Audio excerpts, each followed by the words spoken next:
नमस्कार दर्शकों, धार्मिक चमत्कार में आप सभी का स्वागत है। आज हम आप सभी को जैमिनी ऋषि और वेद व्यास जी की कहानी सुनाएंगे और साथ ही बताएंगे कि कैसे आप आपकी इंद्रियों पर विजय पा सकते हैं। भगवान व्यास देव जी ने लिखा है कि इंद्रियां बहुत बलवान हैं। एक विद्वान पुरुष को भी अपनी माता, बहन या बेटी के साथ अकेले नहीं रहना चाहिए, अन्यथा वह उनके प्रति आकर्षित हो सकता है।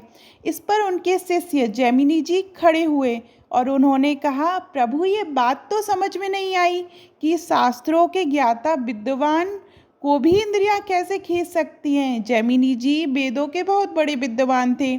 उनके प्रश्न का उत्तर दिए बिना व्यास देव जी ने कहा, मुझे कुछ दिनों के लिए बद्रीनाथ जाना है। आप तब तक इस आश्रम को संभालिए, मैं वापस आकर आपके प्रश्न का उत्तर दूंगा। जैमिनी जी अपने गुरु की लीला को समझ नहीं पाए। एक शाम जैमिनी जी गंगा स्नान करके वापस लौट रहे थे। उस समय हल्की सी रिमझिम बारिश हो रही थी। तभी उनके गुरु एक नव किशोरी के रूप में उनके सामने आ गई।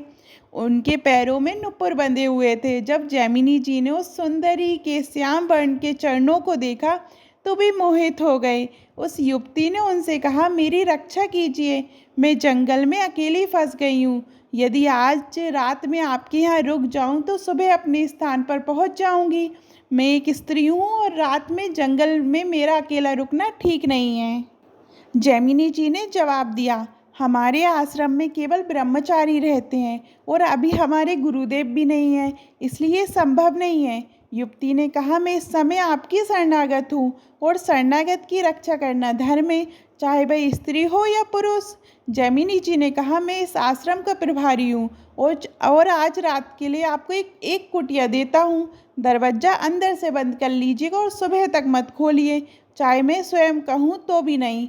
युवती इस प्रस्ताव के लिए तैयार हो गई और उसने कुटिया के अंदर जाकर दरवाजा बंद कर लिया। जैमिनी जी जब ध्यान करने बैठे तो उन्हें वही चरण और नुपुर की ध्वनि याद आने लगी। वे बार बार ध्यान केंद्रित करने की कोशिश कर रहे थे, लेकिन उनका मन विचलित हो गया। उन्होंने सोचा, पहले उस युवती से पूछते हैं कि वह कौन है और इस जंगल में कैसे फंसी है। वे कुटिया के दरवाजे पर गए और आवाज़ लगाई कि दरवाजा खोलो। अंदर से जवाब आया, जैमिनी ऋषि ने कहा था कि चाहे बेबी कहें तो भी दरवाजा मत खोलना। जैमिनी जी ने कहा, मैं ही जैमिनी हूँ, उसने जवाब दिया। जैमिनी ऋषि ने कहा था कि यदि बेबी कहें तब भी दरवाजा नहीं खोलना। फिर जैमिनी जी ने कुटिया की छत हटाई और अंदर कूद गए। जब उन्होंने उस युवती का श्याम रूप देखा तो वे पूरी तरह से आसक्त हो गए। युवती ने मधुर आवाज में पूछा, प्रभु कैसे आगमन हुआ। उनकी इंद्रियां, मन और बुद्धि पूरी तरह से उस रूप पर केंद्रित हो गई। जैमिनी ने उससे कहा, क्या तुम मुझे अपने पति के रूप में स्वीकार करोगी। युवती ने उत्तर दिया, आप जैसे ऋषि के लिए मेरे प्राण हाजिर हैं, लेकिन एक प्रथा है जिसे आपको निभाना होगा। आपको मंदिर तक मुंह काला करके और मुझे पीठ पर बिठाकर ले जाना होगा।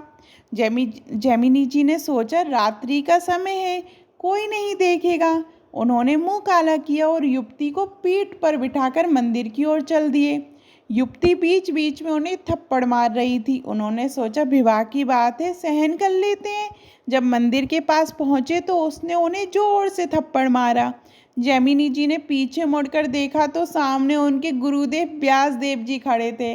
व्यास देव जी ने कहा, अब समझ में आया कि इंद्रियां एक विद्वान को भी कैसे गिरा सकती हैं। जैमिनी जी ने सिर झुकाकर उत्तर दिया, हाँ गुरुदेव, कौन ऐसा है जो नारी के नयनों के बाणों से बच सकता है। केवल वही जो हर किसी में प्रभु को देखता है। जब देवताओं और असुरों ने समुद्र मंथन से अमृत निकाला तो असुर अमृत लेकर भाग गए और देवताओं ने विष्णु जी से कहा, प्रभु अब यह अमृत हमें नहीं मिलेगा। तब विष्णु जी ने मोहिनी रूप धारण कर लिया। जब असुरों ने मोहिनी का रूप देखा तो मंत्रमुग्ध हो गए। उन्होंने अमृत का कलश मोहिनी को सौंप दिया। विष्णु जी ने सारा अमृत देवताओं को पिला दिया और असुरों को तो एक बूंद भी नहीं मिली। इसमें ध्यान रखने वाली बात यह है कि कोई भी देवता उस रूप में मोहित नहीं हुआ, क्योंकि उन्हें पता था कि वे स्वयं हरि हैं। जो हर स्त्री में पवित्र और भगवत भाव करता है, उसके हृदय को किसी की भी सुंदरता और काम नहीं बेच सकता। आपको जेमिनी ऋषि और वेद व्यास जी की ये कहानी कैसी लगी, कमेंट में ज़रूर बताइएगा। और अभी तक आपने हमारे चैनल धार्मिक चमत्कार को सब्सक्राइब नहीं किया है तो सब्सक्राइब करिएगा। धन्यवाद।